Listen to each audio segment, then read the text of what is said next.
Estamos começando mais um Conversa de Arquibancada especial. Vocês podem até ficar assim, o Nassif fala que todos são especiais. Claro, todos os Conversas de Arquibancada são especiais pelos entrevistados e pelos convidados que vêm aqui ao programa. Eu já fiz com vários ex-jogadores, nós procuramos aqui resgatar muito da história do futebol de Criciúma, do futebol brasileiro e até dentro do contexto todo que a gente tem podido analisar e entrevistar jogadores como o Rached, por exemplo, como o Pepe, ponta esquerda, campeão do mundo, seleção brasileira. Tivemos aqui também o presidente Jaime Del Farra, o Roberto Cavallo e tantos outros que já vieram e muitos outros que virão. E hoje, especialmente, eu tenho aqui dois convidados da melhor qualidade que tocam fundo no coração do torcedor do Criciúma. Eu falo do Griso, número 10 Griso, e do lateral direito, número 2, o Sarandi. Dois jogadores daquele timaço dos final dos anos 80, início dos anos 1990, campeões da Copa do Brasil, jogaram Libertadores, supercampeões catarinenses, enfim, dispensam comentários em função dos títulos que ganharam. E conversar com eles sempre é um prazer. Todos os dias, todas as horas, estamos juntos, os ex-jogadores, ao Sarandi, ao Griso e tantos outros, sempre contando histórias e podendo resgatar um pouco daquilo que fizeram e ainda daquilo que poderão fazer em prol do futebol. Seu Griso, prazer em recebê-lo aqui. Prazer é meu, Nassif, estar com o Sarandi, com o Beto aí. Estamos aí à disposição para você. É um prazer sempre, né, você é uma pessoa que está resgatando, a gente já tem acompanhado o trabalho das entrevistas, né? É um prazer estar aqui. Muito bem, aqui na TV Criciúma.com é essa história, né? A gente tem os amigos, tem os entrevistados, tem as conversas e hoje nós temos além do Griso o Sarandi, prazer em recebê-lo também, Sarandi. Prazer é meu, Nassif. Sempre é bom estar com os amigos, né? Sempre é bom, sempre é bom. Principalmente com o Griso, fazia tempo que eu não vi o Griso, né? Aprendi muito com ele. É, né? Quem é mais velho na história aqui? Não, eu que aprendi com o Sarandi. Vocês podem ficar rasgando cedo aqui. Quantos anos tu tem? Eu tenho 5.2. E tu? Eu 5.8. O Sarandi era o nosso irmão mais velho. Né? É o mano mais velho. O condutor da rapaziada. Mas eu falo assim que eu aprendi muito com o Griso, Nassif, porque o Griso é oriundo do futebol de salão. Isso. E o Griso falava muito do futebol de salão. Eu também tive um começo no futebol de salão. E depois que eu fui morar em Jaraguá do Sul, que eu convivi muito tempo com a Amava e futebol de salão, que o Neto, Lenísio, Falcão, alguns, né? Mais ou menos, né? Mais ou menos. Que jogavam bola aí. Tive o privilégio de ser campeão brasileiro com eles, né? Então aí a gente traça um paralelo, né? Do quanto é representativo e quanto representa o futebol de salão para o campo. Os grandes jogadores de futebol brasileiro, na sua totalidade, todos eles tiveram a sua origem no futebol de salão. O Griso era o número 10, era o organizador de time, era Pensante. um homem que pensava o jogo. O lateral direito, até como quase todos até hoje, eram jogadores que não tinham tanta qualidade individual, habilidade individual, né? Mas eram os jogadores dentro de um sistema. Como é que tu te colocava naquele grupo, né, que teve outros talentos, não só o Griso, e tu também, dentro daquilo que tu poderia fazer, mas como é que tu te colocava em termos de qualidade, de habilidade naquele grupo? Eu parto do princípio, Nassif, o próprio Griso é testemunha disso, que o futebol ele é muito simples de ser praticado. Basta você ter dois fundamentos, eles são essenciais. Dominar bem a bola e passar bem a bola. Eu acho que são os fundamentos essenciais hoje. E dentro daquele grupo que nós estávamos inseridos, do qual eu fazia parte, o Griso também fez, havia vários jogadores que além de jogar pensavam. Eu acho que essa coisa concomitante aí fazia com que esse bom futebol dessa época, que todos lembram hoje, né, fosse parte fundamental. Eu acho que hoje o jogador pensa muito pouco. Ele luta muito com a bola e pensa muito pouco. Porque às vezes antes da bola chegar, como era o caso do Griso, né, antes da bola chegar no Griso ele já imaginava, já tinha armazenado o que ele faria na sequência, né, na continuidade da jogada. E hoje nós temos poucos jogadores que têm essa percepção e por isso que o futebol para nós, para mim particularmente nesse ano que eu acompanhei o Criciúma, vi muitos jogadores esforçados, mas poucos que pensam. Tu era melhor marcador ou apoiador? Eu consegui conciliar as duas coisas, né? Porque você às vezes chega à linha de fundo, você tem que chegar pensando em definir a jogada e essa jogada tem que ser definida com qualidade. A marcação ela é um pouco mais acessível, porque você pode treinar mais ela, né? O seu posicionamento, a sua postura. Depois que eu fui para a universidade, eu consegui através do basquete adquirir muito conhecimento de marcação, porque é uma modalidade que, na sua essência, é muita marcação. Defesa ganha jogo, né? É, ganha jogo. Então, se você não permitir com que o atacante, numa jogada individual, consiga levar vantagem sobre você, já é um bom começo. Então, o futebol parte desse princípio. Os alas hoje, né, eles têm que ter essas características, né, de uma boa marcação, mas também, mais do que isso, né, somando-se a essa qualidade, a chegada à linha de fundo. E uma chegada com qualidade, né, Nassif? Claro. Eu sempre digo, chegou na linha de fundo é fácil de chegar. Agora, você passar a bola na cabeça do atacante para ele fazer o gol é um pouco diferente. Ô Gris, tu era mais habilidade na intuição ou tu era um jogador também do esquema e isso favorecia o teu futebol? Eu acho que era um contexto, né? Aquele grupo tem muitos fatores que levaram a ele ser um grupo vencedor. Então, enumerar um a um é difícil, né? O Sarandi era um lateral, por exemplo. Eu aprendi a respeitar mais o Sarandi quando eu fui jogar em outros clubes, né? Eu sentia falta daquela segurança, eu tinha recuperação. Nosso time era um time eficiente fisicamente, acima da média fisicamente. Por isso que eu contesto muito hoje essa modernidade da fisiologia, da parte física. Eu contesto e converso com os preparadores físicos. Eu digo, olha, a gente não é da era não é do tempo da década de 40, 50, não. A gente já trabalhava e muito, nós treinávamos muito. A gente tinha um preparador físico que trabalha nos dias atuais. Nós tínhamos treinadores que trabalham hoje em dia. Preparador Roberto Ferreira. Roberto Ferreira, baita no profissional. Os treinadores, Levir Coupe, Felipão, enfim, trabalham hoje também. Então a gente não é de uma... Não, porque antigamente... Uma geração ultrapassada, não, né? nós somos uma geração... Hoje o futebol trabalha muito pouco. Na parte física e na parte técnica também. Eu acho que... Assim, o que o Roberto, né, já vindo para o Roberto Cavalo, o que ele trouxe? Ele trouxe um pouco daquela energia positiva, daquele sangue de vencedor que nós tínhamos, daquela experiência vencedora. O futebol é marcação, força na marcação e posse de bola rápida, qualidade, né? Acho que o futebol se resume nisso, que o Barcelona faz, que um time vencedor faz. O Cavalo botou isso em prática. Aquilo que eu olhava lá dentro do Criciúma, acompanhava de longe, sem poder falar nada, mas acompanhando, aprendendo, né? Eu via que não tinha isso, não tinha uma simplicidade, uma coisa que faltava. Não precisa tanta frescura, futebol, não precisa tanto. É muito bom, tudo que tem de teoria hoje em dia é ótimo. Nós tínhamos também, não éramos ignorantes. Nós trabalhávamos com gente, profissionais, de alto nível, Humberto Ferreira, Levir Coupe, enfim, Filipão, outros que passaram por aí, Zeca Albuquerque, enfim, a gente enumerar. Mas então o grupo vencedor, ele é assim, ele é um contexto de qualidade que vai somando, e nós tínhamos a facilidade de jogar, a felicidade de jogar 4 anos juntos, onde a gente ia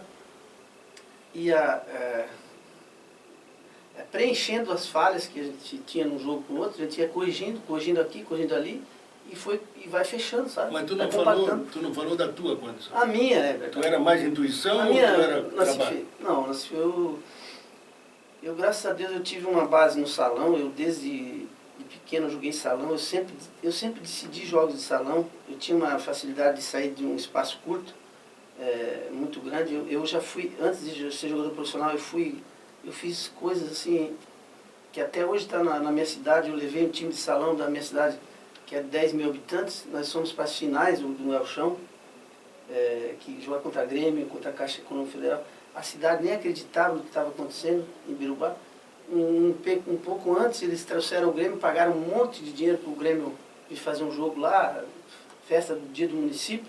E um ano depois, nós trouxemos o Grêmio para disputar o quadrangular final de salão. Então, eu disputei 3 gauchões de salão antes de começar profissional. Então, e tu começou com quantos anos? E o salão ele pega... No profissional? Profissional com 21 anos, no Toledo. Eu fui base do São Paulo Futebol Clube 1 ano e meio. São Paulo ou capital São Paulo? Capital. Eu fui lá, fiz um teste, o cara me levou, viu jogando salão, e aí me levou, eu passei no teste. No segundo treino já me aprovaram, eu já fui titular juvenil. Depois de 1 ano e meio, fui dispensado. Tu já era griso naquela Eu já era griso, desde pequeno. Desde eu me conheço por jeito. O Sarandi, eu sei porque que é Sarandi. Por que é griso? Griso é porque eu sou neto de italiano, né? O meu pai, ele faleceu com a gravidez da minha mãe, aliás, não com a gravidez, mas a minha mãe estava grávida, ele teve um câncer, ele faleceu. E aí botaram o nome de Vitalino, né, que é o nome dele. É o nome dele. E eu acho que para não constranger, não, chamar de Vitalino, começaram a me arrumar um apelido, né, chamar de Griso. Porque em italiano Griso é clarinho, era cabelinho clarinho. Hoje caiu tudo, né? Eu nasci, Eu nasci foi um Griso, né? Senhor Griso. Eu não fui um griso. Se tu olhar lá para trás, você não te lembra, tu também. sim, claro. Lá para trás era uma cachopa, né? Tinha uma cabeça. Hoje griso, hoje griso. Hoje griso. Mas é o grisalho, né? Vem do grisalho e o italiano aí ficou griso para cá, griso para lá, grisinho. Então, o Griso está falando e eu estou dando alguns cortes, mas tu estava no São Paulo e depois no Toledo. Sim. Aí tu foi para o Toledo. Depois do São Paulo eu voltei para Ibirubá, a minha cidade. Eu estudei, fiz faculdade de economia, 3 anos, e fui trabalhar numa empresa, eu jogava salão, jogava campo, município, e tudo. Era uma loucura, né? Eu sempre metido com campeonatos, com tudo. E aí um amigo meu, que é o Paulo Gaúcho, que jogou aqui também. Paulo Gaúcho, ponteiro direito, ponteiro né? direito, Isso. foi para o Toledo. Nós jogávamos salão juntos, e ele foi para o Toledo, largou e foi encarar a carreira de... Eu pensei, nunca mais, eu não tinha a mínima ideia de voltar a jogar futebol. Eu saí de São Paulo, estava feliz na minha cidade, jogava salão, trabalhava, estudava. E aí aconteceu, um dia eles, de tanto insistir, eu fui lá, fiz um teste, já assinei o contrato, já estreiei no... Quando eu vi, eu estava...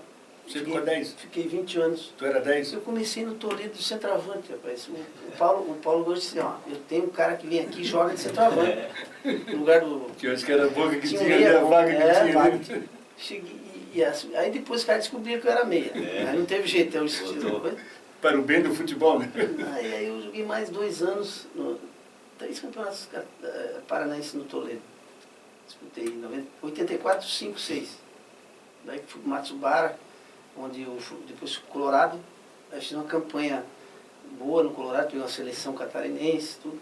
Aí o Criciúma veio, o Zé Carlos e o Milioli, na época era diretor e tal. Eu não sei bem certo quem, mas era essa turma aí. O Milioli tinha um faro para buscar jogador, né? Acho que tem até O hoje. Milioli era o gerente de futebol, o Zé Carlos era o técnico.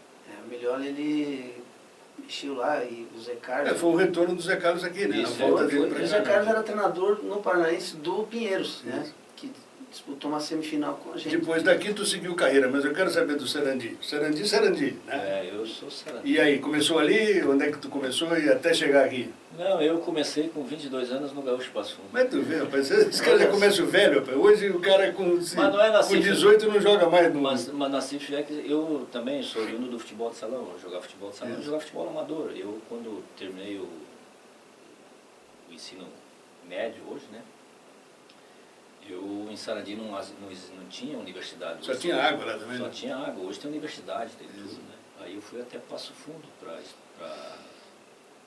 fazer um curso de nível superior.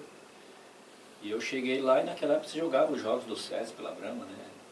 Ou outra empresa qualquer. Eu cheguei lá em Passo Fundo, conheci uma pessoa lá, que eu estava lá, não. Aí cheguei lá para trabalhar na empresa. Como não existia vaga, ele falou, não, eu sou conselheiro do Gaúcho, tu fica lá no Gaúcho lá um mês, lá até achar uma vaga aqui. Aí eu comecei a treinar no Gaúcho Passo Fundo, tinha um senhor chamado, daí eu conheci Altino Nascimento, foi zagueiro do Grêmio. Não é uma geração mais antiga aí. Aí eu fiz uns treinos lá e não deixou mais eu sair. Fica aqui jogando e tal. Eu joguei 2 anos, aí acabou, o time caiu para a 2ª divisão, fechou o departamento de futebol. Fui trabalhar no banco, Bamirindos, hoje não existe mais. Passo Fundo ou Sarandi? Não, em Passo Fundo mesmo. Passo Fundo. Aí estava trabalhando no banco, no outro ano o clube retornou, esse mesmo gerente de futebol que era o Altino Nascimento, não, tu tem que jogar bola, tu tem que voltar. Aí tu já estava com 25 para 26? Não, já dava quase 23 anos. Ele falou assim, não, mas eu não vou mais jogar bola. Não, volta e tu tem que jogar. Daí fui jogar. Mas joguei mais um ano, o time fechou e fui fazer avaliação no Caxias. Aí seguiu. São coisas da bola, assim, que hoje não tem mais. Hoje a gente vê com os atletas com muita dificuldade em relação a iniciar uma atividade com a idade que nós iniciamos. Aí tu foi para o Caxias e do Caxias Eu para joguei cá? no Caxias o primeiro ano, aí rivalidade, aí eu saí do Caxias e fui jogar no Juventude, em 84, aí fizemos a zaga aí, o Olivier Coupe. Valeu. E eu jogando de ala esquerda, né? Tá. Porque eu jogava tanto uma quanto a outra, aí joguei o gauchão como lateral esquerdo, e aí o Olivier Coupe. Aí o Heroíno Machado, naquela ocasião, ele era o preparador físico do Juventude, ele veio trabalhar no Criciúma como preparador físico. Isso. E eu retornei para o Gaúcho, e do Gaúcho eu fui vendido para o Santa Cruz do Sul. Daí quando surgiu a possibilidade de contratar um ala aqui, com um auxílio muito econômico, né, que um ala que jogasse nas duas, né, economizar recursos. Aí no Machado falou, não, ó, tem um rapaz lá assim, assim, jogou comigo. Pô, em 3 jogos no Gauchão fiz 3 gols, e o Criciúma querendo me comprar, né? E eu, final de semana é gol, mês de semana é gol. Daí nós tínhamos acertado a minha ida para o Goiás, eu e o Eduardo Royce, aquele que jogou no Grêmio Goleiro, depois jogou no Goiás também. Mas daí chegou questão financeira, aí o Moacir comprou, foi lá, levou um cheque lá na hora, lá, e eu já vim. Aí tu veio pra cá com 24, 25? Eu vim para cá com 27 anos. 27 anos. E existia a possibilidade de eu não vir para cá, porque o Criciúma não contratava jogadores acima de 25 anos. Eu fui a única exceção. Daí o Rachid, até o Rachid comentou na época ali. Isso. Que eles não queriam, não contratavam nenhum jogador acima de 25 anos. E eu fui uma exceção, dada a necessidade que eles tinham de preencher o período de inscrição, que estava finalizando, né? E aí, pelo conhecimento que o Urino tinha sobre o meu futebol, facilitou a minha vida. Tem uma história interessante, porque tu começou o campeonato em 86, que foi o primeiro título, tu era o lateral direito. Sim. E de repente tu terminou o campeonato como lateral e no Campeonato Brasileiro tu vem na esquerda. Por quê? É porque assim, ó, nós jogamos o estadual e duas rodadas antes, ou 3, nós tínhamos sido campeões. Isso, foi e o Itá tinha um problema no calcanhar, né? Jogar com a chuteira cortada atrás, né?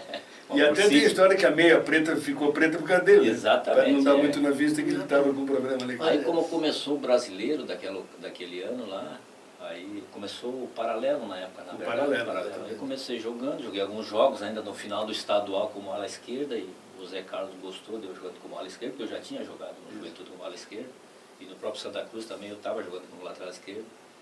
E me efetivou ali, daí eu acabei jogando o brasileiro todo de 86 como lateral esquerdo. E o Chiquinho ficou na direita, né? O Chiquinho ficou na direita, depois veio o Milton Mendes, que hoje é o técnico também. Isso. Então houve uma... Mas eu, em função de economia do clube, acabei jogando como ala esquerda. Ô Griso, e para o entendimento com Cavalo, Gelson, Griso e Jairo Lenzi, isso aí brotou ao natural ou tinha algum esquema montado pelo Levir e Filipão para vocês fazerem o que fizeram? Brotou ao natural, né? E foi se desenvolvendo os treinamentos com a qualidade, a característica, né, de cada um. Eu tinha a minha facilidade de meter essa bola com o pé direito, e o Jairo, né, chegava fazendo. E eu tenho uma curiosidade, porque quando eu jogava com o Adilson Gomes, o Adilson Gomes foi titular 2 anos. Direita. O Adilson tem que ser, né, vamos ser bem assim, o Adilson Gomes foi bicampeão estadual como titular. Isso. Jogava o Vanderlei no lado esquerdo. Com o Adilson Gomes eu fazia mais gol, porque a bola era mais trabalhada, o Adilson Gomes prendia mais e tal. E eu chegava mais... Chegou a ser artilheiro de um campeonato Foi, aqui, né? 18 gols num ano, 14 no outro. Depois, no campeonato. Aí quando veio o Jairo Lenzi, a jogada ficou muito aguda. Muito distante, né? Muito aguda. Muito rápido. Era muito objetivo, sabe? O time ficou mais objetivo. Então nós metíamos no Jairo, ele definia. Isso. Ou ele metia eu definia, não tinha aquele meio termo, né? O Jairo, eu já metia... Né? Com o Adilson, artilheiro era tu. Com Não. o Jairo era o Soares. O Soares, Vanderlei... Consagrou o Soares. Tu consagrava... É que assim, na CIF, o time ficou mais veloz, ficou mais agudo. O Jairo eu notei Lenzi, isso ao longo do tempo. O Jairo Lenzi não era de driblar. Ele sobrevive em função da velocidade. Ele Velocidade. jogava a bola no lado, Força e rapidez. Velocidade. O Adilson Gomes não, o Adilson já era, parava, experiente, né? parava. Sobrevivia em função da qualidade técnica dele, da improvisação do momento dele através do drible. Então, às vezes, tinha a possibilidade de o pessoal chegar mais na área. Mas eu acho que com o Jairo, eu tenho certeza que com o Jairo o time cresceu, né? Ganhou, aí era aquilo que faltava assim, para qualificar ainda mais, né? O Jairo foi Levir Coupe ou Filipão? Eu sou do Levir Coupe, sempre defendi essa tese aí. O Filipão era mais estilo do Cavalo atualmente, assim, mais no coração, na vontade, no entusiasmo, né? E o Levir Coupe não, o Levir era mais técnico. Todas as jogadas hoje que todos os times do futebol brasileiro desenvolvem hoje, que é essa bola parada de lateral, dos lados, Isso aí nós fomos tricampeões estaduais com essa jogada que o Oliveira adotou aqui. E depois os clubes passaram a adotá-la porque ela era eficiente, desde que você tinha um bom complemento dentro da área adversária. E o próprio grupo foi formado todo por 90% pelo Levi, né? 99% aquele grupo. E o Levi ficou mais tempo com a gente. O Filipão teve uma passagem, na verdade, passagem rápida. Ele veio, colocou um ingrediente muito importante que é dele, que é o de vencedor, comando forte, né? Ele colocou num grupo que já estava montado, já estava compactado, ele colocou aquele ingrediente, aquele tempero que faltava. De comando forte, né? De vencedor. A história, eu tenho um pedaço da história, mas a essência da história eu não tenho. 91, Criciúma jogava a Copa do Brasil, no início, junto com o Campeonato Nacional da segunda divisão. Isso.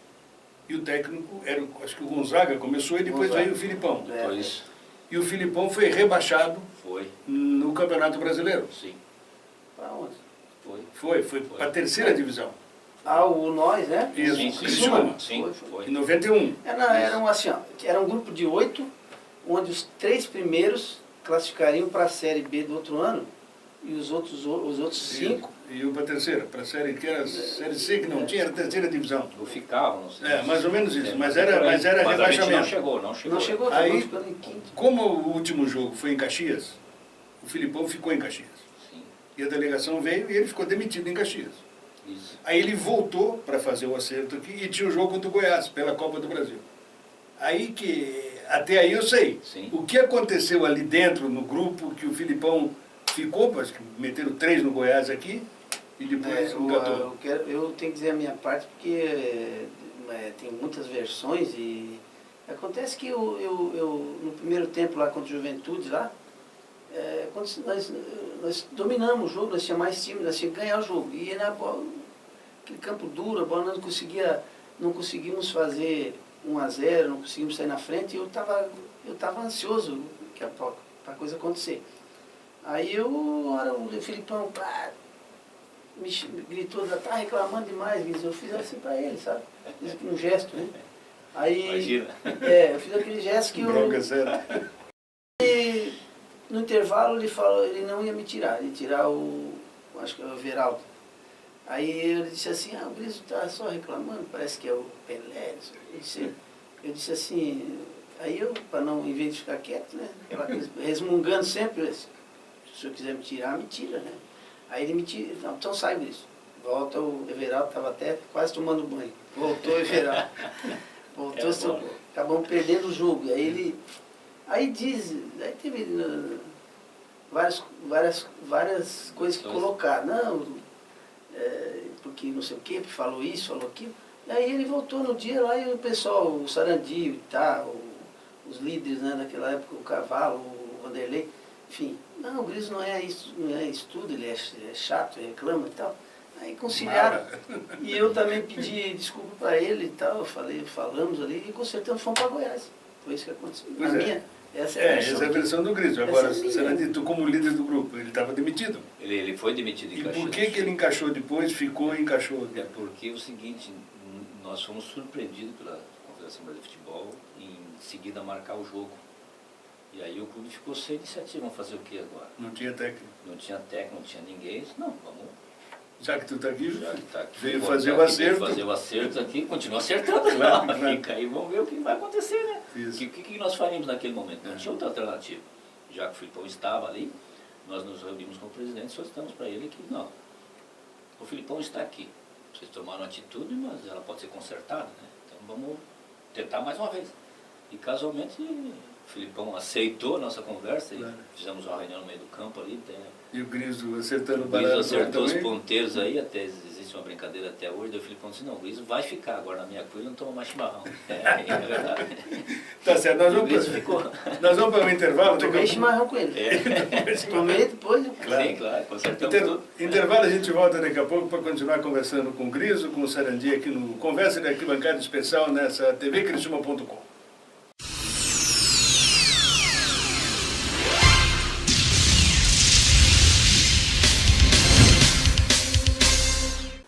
Muito bem, Estamos de volta com o nosso Conversa de Arquibancada aqui na tvcrissuma.com e hoje conversando com dois ex-jogadores, ídolos até hoje do Criciúma Esporte Clube, Sarandi Griso, Griso Sarandi, comigo aqui na programação de hoje. Falamos agora há pouco sobre o Filipão, a situação que envolveu o Filipão naquela entre meio ali do Campeonato Brasileiro, Criciúma rebaixado, Copa do Brasil, Criciúma engatando para ser o campeão. Terminada a Copa do Brasil, Criciúma campeão. A perspectiva de Libertadores. Vocês, jogadores, a torcida eufórica, a cidade eufórica, a imprensa eufórica, os jogadores, qual foi o sentimento de vocês, sabendo que, pela primeira vez na história, um time do interior do Brasil, num clave que é aqui Criciúma, disputar uma Libertadores? Quem que fala aqui? 1, 2, 3. Eu acho que nós não tínhamos a dimensão ainda do que aquilo representava, né? Para nós. Mas sabíamos que eu imaginava que depois aquilo ia valorizar muito o grupo, né? Não foi bem o que aconteceu, né? Apesar da gente ter ido bem. A gente tinha uma expectativa, né, que um jogo, uma competição internacional, ela ia valorizar bem mais, né? Não teve a projeção assim individual na verdade é isso que a gente isso a gente pensava como individualmente, né? Mas sabia que era uma coisa inédita que demoraria para ser feita novamente. Até hoje não tem outra, né? A expectativa minha e do grupo era muito grande. Só voltando à questão do Felipão, né? Só para deixar meio bem claro. Eu gosto muito do Felipão.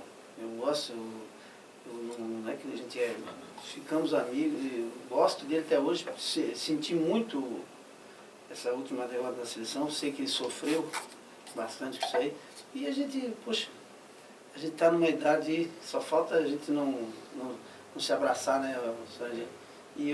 Mas logo depois eu tomei chimarrão com ele, com o Guerrinha, lembra? Guerrinha levava o chimarrão lá e nós tomamos chimarrão e... imagina, uma boa. Mas o Sarandi pode explicar melhor Libertadores. isso. Na verdade, o seguinte, o Nassif, para mim, no meu entendimento, eu acho que para mim foi a melhor competição que eu tive a oportunidade como atleta, né, de conviver Libertadores da América. É lógico que o foco hoje é muito mais amplo do que era na época. Não se dava tanto valor aos meios de comunicação, né? Nós fomos prejudicados naquela ocasião, porque uma mudança aí de meios de comunicação que transmitiu os jogos não teve a repercussão que deveria ter em função disso. Mas como o Griso relatou, na verdade, a Libertadores acabou desmanchando aquele ciclo daqueles atletas, né? Porque após a Libertadores da América, em 92, houve um desmanche geral no Criciúma Esporte Clube. Muito isso deu-se em função da própria idade dos próprios atletas, né? Que era natural, né? Era natural. Um ciclo de 4, 5 anos. 5 anos praticamente, alguns com 7 anos, chegou-se ao ápice daquilo que nós poderíamos dar de retribuição ao Criciúma. E atrás de todo esse processo veio uma geração fabulosa, né? Eu jogava no Criciúma com 33 anos de titular e tinha 2 da seleção brasileira, que era o Jairo Santos, sub-20, e o Everaldo. Não, no lateral direito era um outro menino, sub-17, então tinha um sub-17 seleção brasileira, um sub-20 seleção brasileira com 33 anos jogando. O Moacir chegou, a minha geração já deu a retribuição que o clube entendia que era necessário, né? No caso do Gris tinha o Everaldo, seleção brasileira também. Lateral esquerdo tinha o Tanielto, seleção brasileira também, olha só. Aí mais o Emerson também, foi jogar na Europa depois de 8 anos. Então houve um ciclo assim que ele contribuiu o suficiente no entendimento do Criciúma. Depois deu espaço para uma outra geração. Mas era natural, né? Mas era natural. Eu ainda tive a oportunidade depois, com quase 35 anos, fui jogar no Atlético Paranaense em 93, né? Que a Libertadores foi em 92, 93 eu fui jogar no Atlético Paranaense. Ainda consegui sobreviver num grande clube do futebol brasileiro. Isso. Mas esse era um processo. Eu perdi a decisão no Couto Pereira contra o Paraná Clube, o Liverpool era o treinador e o Tassio Gonçalves era o treinador do Atlético Paranaense, um gol do João Antônio. João Antônio, 1-0 para o Paraná Clube.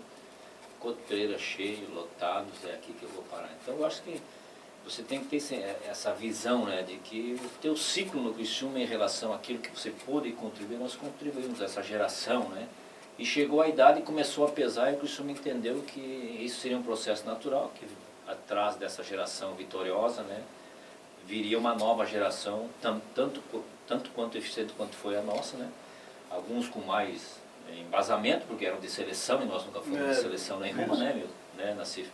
Então eu acho que é esse ciclo, assim, aí saiu o Griso, saiu eu, saiu o Jairley, saiu também, o Vanderlei. E o Vanderlei foi para o México, né? O Vanderlei foi para o México, foi para o Atlas do México. Agora, uma coisa interessante que tu falou, e eu sempre tive isso também comigo, a repercussão, ela não adquiriu a proporção que teria que ser adquirida, porque era a OM que transmitia. Exatamente, é. A Globo não entrou, tanto que o Galvão Bueno estava na própria OM, que era aquela organização Martinez, que era do Paraná, e não tinha, era tipo TV pirata, né? Sim, tu imagina só, lembrei o nome do lateral direito, Eliseu, que era a sua seleção brasileira, 17. Então você veja bem só, hoje eu digo assim que uma competição de uma Série B de brasileiro, hoje ela repercute muito mais, tem muito mais ênfase, muito mais visibilidade que propriamente a Libertadores da nossa época, entendeu? Você já imaginou, se hoje nós tivéssemos o privilégio de jogar na Libertadores e o Cristiano Esporte Clube? Imagina. Tu imagina a dimensão. O mundo inteiro estava vendo. Toda a vida, não resta dúvida quanto a isso. O Griso, terminou o ciclo, tu saiu, foi para onde? A minha ida para o Bahia, eu fui comprado pelo Bahia, né? Eu, na verdade, eu dei entrevista para a Rádio Gaúcha, Guaíba, numa sexta-feira à noite, que eu estava indo para o Inter, Porto Alegre, né? Aí eu fui na casa do presidente, seu Moacir, no sábado de manhã. Eu não tinha telefone na época, não tinha celular, não tinha nada, não tinha empresário, a gente não tinha nada. E o seu Moacir disse, olha, eu vou ir para o Bahia, te vendi para o Bahia. Aí já ligou, o seu Paulo Maracajá ligou na hora, tal, e já falou comigo, e já eu estava um mês aí esperando e tal. E aquilo ali foi uma coisa meia... Eu disse, seu Moacir, eu não vou para o Inter, não é para o Inter, eu dei entrevista, eu achei que estava indo para o Inter. Não, você foi vendido para o Bahia. Quer dizer, vendia assim, sem consultar, sem nada. Assim, um quilo de saco de batata lá. Foi assim mesmo. Não, tu estava vendido para o Inter, para o Bahia. Aí deu aquela balde de água fria, né? Na época, o Inter representava... Tu era Inter, Colorado? Eu era gremista. Gremista. Mas eu sou gaúcho, eu sou do Rio Grande do Sul inteiro. Para mim seria... Orgulho para a cidade. Tanto que eu fui para o Bahia, e aí eu via jogos do Inter, o Jair Lenz foi para o Inter, eu via jogos do Inter, eu tinha que estar lá. Aí como é que eu vou render no Bahia? Sem o Jair também, né? Não, sim, sentou ali. Eu machuquei no Bahia, machuquei 2 tornozelos, não consegui andar. Na verdade, eu abandonei o Bahia. Tinha contrato de 1 ano, dia 15 de dezembro fui para Ibirubá, minha cidade, não voltei em janeiro para a representação do Bahia, não voltei. E aí? Não gostei. E aí? Aí eu fui emprestado para o Ituano, de São Paulo. Isso tem um paulista, em 93, onde destacou o Juninho Paulista, né? Joguei com o Juninho Paulista no Ituano, mas assim, machuquei também no Ituano. E depois fui para o Botafogo. O cavalo me indicou para o Botafogo. E eu fui, o cavalo me levou para o Botafogo do Rio. E acabei jogando no Botafogo. E lá não machucou? E o Bahia não queria nem saber mais de mim, não é? No Botafogo tu não machucou? Não machuquei não. No Bahia, no Botafogo eu joguei, disputei o Campeonato Carioca, uma Recopa no Japão, São Paulo. E aí acabei, o Bahia ele não tinha interesse de me... queria acabar com a minha carreira. O Bahia, né? Por abandono do serviço. Tava sério, na verdade eles não tinham muita... Agora é gozado, Cris, quando o jogador não está afim, tu falou, Bahia e Ituano, tu machucou bastante. Será que a cabeça funciona, né? Funciona ao contrário, né? Acho que é. Parece que as coisas acontecem, né? Verdade. O emocional não está bom, né? Aí funciona ao contrário. Né? Então, daí eu... E tu fechou no Botafogo ou depois andou mais ainda? Não, no Botafogo fiquei parado depois mais meio ano, porque o Bahia pediu um monte para reemprestar para o Botafogo. E aí eu fui para casa, aí eu comprei meu passe em 95. Eu fui no Caxias, estava o Luiz Freire, meu amigo, vamos jogar no Caxias, fui lá, o pessoal tinha uma empresa de Caxias em Salvador e conseguiram lá dentro do Bahia, pegando os funcionários lá e, sabe, aquele jeitinho, é uma barbaridade. E aí consegui comprar meu passe do Bahia, já com 32 anos, aí eu consegui, me libertei daquela... E aí terminou no Caxias? Não, daí eu fiz a mesma coisa parecido com o Sarandi. Eu joguei no Caxias no primeiro semestre, no Juventude e no segundo. São duas traíras também, né? Um jogar no Eu achava rival. que eu era o Sarandi me tranquilizou, que não fui só eu. Pô, deu confusão na minha época. Imagina, Entendeu? cara. Não dá certo, não. É, É muita... rivalidade. A imprensa também eles Isso. não aceita muito isso. Mas eu disputei o brasileiro no Série A no Juventude, e aí tive uma boa passagem depois na Ponte Preta. Na Ponte Preta, que o seu Pepe foi... A gente subiu com o seu Pepe, né? Subimos a ponte em 97. Ali eu consegui um ano bom na Ponte Preta. Subimos um ano muito bom na ponte, financeiramente, assim, deu uma respiradinha, não era nada, né?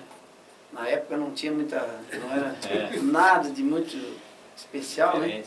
Mas eu fui, daí, né, consegui ali uma recuperação, entendeu? Eu acho O que pagou no passe, pegou de volta. eu acho que aquela saída do Criciúma para o Bahia foi o que... Passo errado, né? Passo errado. Não do Bahia. O Bahia não tem culpa de nada. Não culpa o Bahia, não, nem o Criciúma. Na verdade, as coisas acontecem assim mesmo, tá bom. Agora, o Sarandi veio para cá, jogou, casou aqui, Eu casei em Caxias do Sul. casou em Caxias, mas radicou aqui. Tu lá de Birubá, de repente, para em Bituba. Como é que tu chegou em Bituba? Bituba depois, né? Eu conheci minha esposa no Rio de Janeiro, ela família paraibana. E aí eu vim aqui, fui para Birubá, fiz a minha casa no lado da minha mãe, tudo certinho. Fiquei 7 anos em Birubá. Como eu vi que não andava, as coisas, é uma região essencialmente agrícola, né? E eu Não é da enxada? Eu queria, não sou da enxada. E até sou, mas não perdi o ritmo. Mas eu nasci, daí eu voltei, eu pensei, vou voltar no futebol. É o que eu gosto. Né? Aí vim aqui o Gelson, fiz um estágio com o Gelson no Criciúma, amistoso em Bituba. O Bituba me convidou para treinar o time dele ali, um presidente que estava ali, me convidou, eu fiz que acabei ficando até hoje lá, morando, levei minha família, lugar bom de morar, calmo, né? Camarão à vontade. Camarão. Beira-mar, né? Beira-mar. Lá beira-soja, beira-milho. Claro. É verdade. E aí a gente tá lutando aí, né? Então, Legal, tu sabe que eu fiz uma entrevista com o Pepe, Sim. recente, já está no ar na tvcristiano.com, e eu perguntei para ele com relação à vida Pós-futebol, né? Porque o cara tá jogando, tá na manchete, né? Tá na vitrine, Sim. tá no holofote. Aí para de jogar, o holofote Diminui, né? diminui, ou até desaparece muitas vezes, né? Como é que vocês administraram essa situação de ídolos e de repente, ou de alguns anos depois, parando com o futebol? Mas o Nassif, isso é um processo natural, né? Eu acho que... Tu estava preparado para isso? Tu te preparou para isso? Já. Eu consegui fazer um encaminhamento familiar nesse sentido, né? Até brinco com a minha esposa hoje, né? Só, enquanto eu jogava, faço faculdade, porque depois que eu parar, quem vai aguentar é tu, né? Mas eu também cursei nível superior e ela também, né? Hoje ela funciona no governo do estado e ela ajuda muito nesse sentido. Então, eu acho que tem que ter uma preparação. Isso é um processo natural. Eu acho que falta aos dirigentes, aos presidentes de clube orientar mais a meninada, né? Nesse sentido, porque essa função ela tem fim. Ela não é que nem nós aqui que exercemos uma outra atividade, na imprensa você trabalha até quando tiver capacidade de falar, né? Isso. E o futebol não, o futebol ela a qualquer momento ela pode ser interrompida. E a continuidade de uma nova função ou de uma outra profissão requer muito conhecimento e você tem que estar preparado, porque o mercado só te absorve se você tiver capacidade, né? Então nesse sentido aí eu já fui fazendo esses encaminhamentos, então nesse sentido aí eu tranquilo, sem problema nenhum, mas tem que lutar para isso. E Não é tu, fácil. Luiz, te preparou para parar? Não, eu deixei a coisa andar. Eu baseei muito a minha vida no futebol, entrei de cabeça mesmo, larguei estudo, E agora eu tenho saúde para começar. Eu acho que tenho família, né, que me dá o suporte. Né? Tive uma família tanto da minha mãe, dos meus irmãos, sabe? Quanto a minha esposa, meus filhos agora, graças a Deus, isso me ajudou muito, porque eu sei que é complicado. E fé em Deus. Eu boto a minha vida na mão de Deus, porque acho que é o único caminho que temos que se basear, porque nós não somos capazes de saber o que onde que a gente vai se dar bem, onde. Então a gente, botando a nossa fé em Deus, as coisas, e trabalhando, lógico, e fazendo a nossa parte, as coisas acontecem. Com muito dinheiro, com pouco dinheiro, mas feliz, em paz, né? Acho que o segredo da vida é esse. Não adianta você... eu não queria ter... queria ser milionário, eu queria ter muito dinheiro. Mas não tenho, sou feliz assim também. Então, eu acho que a verdadeiro sentido da vida é isso, é ser feliz, criar os filhos, né? Ter uma convivência boa, com familiares, Você com tem amigos. quantos filhos? Eu tenho 2 filhos, o Gabriel de 18 e o Guilherme de 14. Então são da bola também ou não? O mais velho tentou, já teve aí e tal, mas eu acho que faltou etapas, faltou faltou em certos momentos, mas não é mal, sabe jogar, mas não é tudo, né? Faltou aquele dia a dia, diariamente, por exemplo, eu jogava todo dia. A minha mãe não sabia onde eu estava na quadra jogando bola, sabia que eu estava lá. E até escurecer, os meus filhos têm que pagar uma escolinha, tem que levar, trazer, botar caneleira, botar tudo. Não dá, Muito né? trabalhoso, né? Apesar de tudo Custa, isso, né? Custa caro, né? Custa. O futebol tem que ser mais natural. Mas eu acho que não volta mais aquele tempo. Não botar mais. Não volta mais na E civil. cada vez pior, hein? As gerações hoje, elas estão conduzidas a um outro processo. Tu tem quantos filhos? Eu tenho 3 filhos, né? São da bola? Não, um é da moda, Da moda? minha filha, né? Sim. Um é direito, quero que ele faça direito esportivo internacional, vamos ver se está na terceira Também fase. tá, o momento é bom para isso, né? Vamos ver se ele se encaminha para isso, né? Com 21 anos ele vai estar formado, né? Diferente, eu com 91 comecei a jogar bola, com 21 anos está formado em direito já. E eu tenho um que está tentando jogar bola, já esteve na Alemanha. Quantos anos? 21. 21. Já esteve 2 vezes na Alemanha e agora está se encaminhando para os Estados Unidos.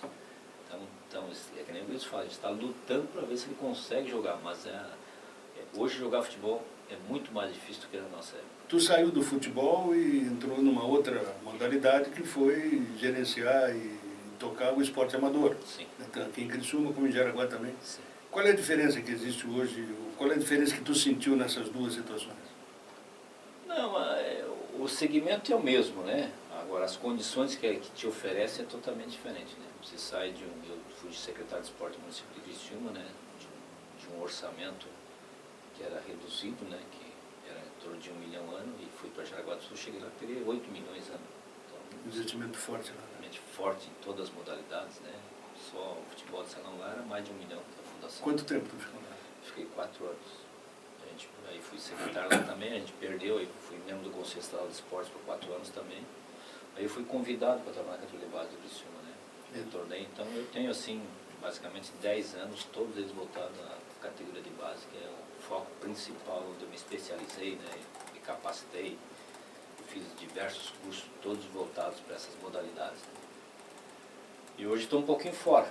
Mas voltar de novo. Tu foi vidraça, hoje tu é estilingue, né? Como é que é? Comentário, pá! Não, era, né? Não sou mais, né?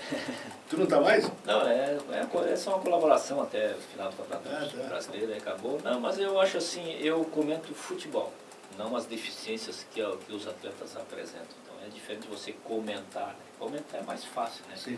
Você fala em cima de uma situação que você está presenciando, Tá vendo, né? Você está vendo ali as deficiências que elas se apresentam naquele momento. Então é mais difícil, mais fácil você emitir uma opinião quando você tem um embasamento visual na sua frente, né? Então, nesse sentido, são experiências que é bom, né? Claro. A gente ter a oportunidade de trabalhar no meio de comunicação, até para facilitar um pouco a comunicação também. E tu, Cris? Essa situação, tu gostaria de repente, virar um comentarista de futebol? Teria condição para isso? Não, aquela coisa, eu acho que cada profissão tem as suas tem que ter um prazo de aprendizado, né, de experiência, porque tem os seus segredos, vocês sabem que vocês sabem quem é juvenil no microfone, né? Vocês sabem. Eu não tenho. Vocês têm experiência, vocês já sabem, né? Então é como a gente sabe. 40 anos aí. O Nassif. Batia o toque no Nassif no Rio Grande do Sul. Jogando almoço, né? Olha ele, cara, ali. Olha ele ali agora. O Nassif é uma fera, né? Na verdade, do rádio. A gente acompanha, e eu acompanho o trabalho de vocês, sabe? E admiro isso aí. E procuro. Agora não é a minha. Eu estou aí. Estou tentando alguma coisa no futebol. Estou fazendo faculdade de educação física. Né? Eu acho que o meu conhecimento e a minha experiência pode ser útil para o próprio Criciúma, onde eu estou trabalhando. Eu acho que tu pegou um caminho para se consolidar ali na área técnica de uma comissão, técnico, auxiliar, uma avaliação, ou né? Gerente, né? Hoje tu faz o que no Criciúma? Eu avalio os jogadores, né? Eu já fui auxiliar, já fui meio de tudo já na base, né? Estou pegando muita experiência nesses 8 meses que eu estou ali. Tem sido maravilhoso, né? Muito intenso, né? O dia a dia. O Sarandi sabe como é que é uma base. É muito interessante. Tem os seus detalhes, assim, para você... Não é assim, né? O Saranda falou que tem experiência. E realmente, uma base, ela tem os seus assim, as coisas que tem que saber, tem que ter uma certa vivência, né? Porque não é você chegar e saber, eu sei tudo de futebol, não é assim. Mas tenho aprendido e eu acho que a minha experiência, como já falei, eu não me considero uma pessoa ignorante, né? Eu posso ser útil sim ao Criciúma ou qualquer outra equipe. Já tive experiência como treinador e já experiência positiva. Agora, interessante que tu está trabalhando hoje no clube e tu tem ao teu lado, ou em cima ou embaixo, tu tem pessoas com as quais tu identifica já de muito tempo. Hoje o Cavalo é o técnico, o Cavalinho é o auxiliar, o Emerson Almeida é o gerente, o Wilson está ali, né? Então isso acho que ajuda, né? Facilita. Contribui. São pessoas do mesmo ciclo de relacionamento, né? Isso aí. E não que a gente seja nada melhor que ninguém, mas nós temos uma experiência vencedora e vivemos essa experiência. A gente tem uma fórmula que deu certo. E não são todos os atletas. Não é fácil você jogar 4 anos numa equipe junto, saber qual é os detalhes de um clube vencedor, de um time vencedor, né? Eu acredito que a gente sabe o perfil de um vencedor, como ter vibração, sabe? Não adianta só a teoria, tem que equilibrar a teoria com a prática, né? A vibração, o sangue de vencedor, sabe? Isso aí tudo são temperos que a gente tem que E quem passou por essa experiência tem mais facilidade até para transmitir, né? Para a molecada que está chegando. A safra é boa ali? Tem uma safra boa. A base do Criciúma, em geral, ela é boa. O Sarandi sabe. Ela é bem trabalhada, tem bons profissionais. É uma safra que vem uma gurizada de baixo aí que pode, se bem trabalhada, ela vai dar frutos aí. Porque tem uma coisa, até nós discutimos na rádio isso aí outro dia, tem uma coisa que assim, normalmente a base, tem exceções que tem que ser aplaudidas, na minha opinião. A base ela tem que ganhar. Ela tem que ganhar campeonato, ela tem que consagrar o técnico, consagrar o dirigente. E não vejo eu, não falo do Criciúma, falo do futebol brasileiro de uma forma geral, não há preocupação de revelar o jogador. Há competição. Eles querem ganhar, que é mais importante do que revelar. Nassif, eu falo isso em 2013, todas as categorias de base do Criciúma que eu trabalhei, eles foram campeões estaduais e foram vice-campeões brasileiros. E essa geração que foi vencedora dentro do campo, hoje continua vencedora. O exemplo disso que é a grande maioria, tu pegar ali o David, o Janson, o Iago, que foi para o São Paulo, que jogou contra o Marlon, o Barreto, o Dodi, o Jefferson, é uma exceção, né? O Bruno Lopes, o Calil. É uma exceção. Entendeu? Mais uns agora que foram dispensados ali. Então, mas elas são uma geração vencedora. Uma geração que teve continuidade. E às vezes, se o atleta não adquirir esse processo de ser um vencedor, ele acaba se desmotivando, se desestabilizando, e o lado emocional acaba prejudicando, como o Luiz acabou de relatar no seu depoimento anterior. Isso. Então eu acho que o estímulo de um atleta, ela é consequência do que ele conquista jogando bola. Se ele é um vencedor através das competições que ele participa, a projeção dele dar certo é muito maior do que de quem não vence. Porque o futebol é assim, você tem um conceito de que é só formação, isso é uma mentirada que existe no futebol. Eu trabalhei lá em Jaraguá do Sul 4 anos, se você pegar o histórico da Mauro, ela só foi vencedora. No momento que ela teve uma dificuldade financeira, ela começou a perder. E os próprios jogadores, os mesmos, não conseguiram mais se manter no mesmo padrão. E o futebol é a mesma coisa. Aí, portanto, um ensinamento, né? Um ensinamento que fica, e eu confesso para ti, eu tinha uma ideia completamente diferente. Eu sempre pensei a base como revelação, e não como necessariamente ganhar O campeonato. Né? estímulo para eles serem vencedores são as conquistas. Maravilha. Na verdade, as duas coisas andam juntas, né? O time vencedor, ele Sim, vai, lógico. fatalmente, ele vai subir, né? Ele vai ser um... Tá feito. Deu, né? Obrigado. Obrigado, hein? Tá bom, Griso. obrigado por Prazer em recebê-lo aqui. Obrigado, Nassif, Sarandir, por obrigado tudo. pela Obrigado pelo entrevista. Beto. Parabéns pela casa nova, hein? Maravilha. Estamos sempre à disposição. E volta e meia vocês serão chamados para Muito dar obrigado, mais hein? uma contribuição para nós aqui. Está fechado essa conversa da Arquibancada Especial com o Griso, com o Sarandir, ex-jogadores, ex-ídolos, ainda ídolos, né, do Criciúma Esporte Clube. E hoje comigo aqui fizemos, penso eu, um bom programa que você pode usufruir muito do aprendizado desses dois ex-jogadores que têm muito e deram muita contribuição ao futebol aqui do Criciúma. O programa está encerrado aqui na TV Criciúma.com. A gente volta com outro Conversa da Arquibancada em breve. Um abraço.